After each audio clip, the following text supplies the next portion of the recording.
আসসালামু আলাইকুম। তো ভাই এটা আমাদের ঈদগাহ ময়দানে এসেছি আমরা। দেখেন মানুষে মানুষ। তো ঈদগাহ কেমন হচ্ছে আপনারা দেখেন, আপনাদের পেছনে দেখা যাচ্ছে। তো এটা হলো আমাদের গেট যাওয়ার জন্য। তো চারিদিকে মানুষ আছে ভিতরে।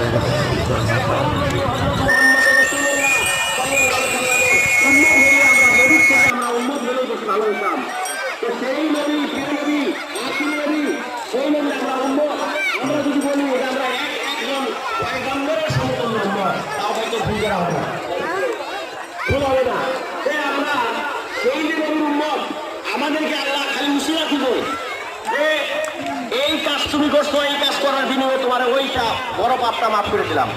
আজকে তুমি ফিতরা দিলা, ফিতরার উশিলায় তোমার রোজার উঠিয়ে দেখলাম বলছিল সেটা মাফ করে দিয়ে তাকে পরিপূর্ণ করলাম। আল্লাহ সবসময় আমাদেরকে মাফ করার জন্য উশিলা খুঁজে।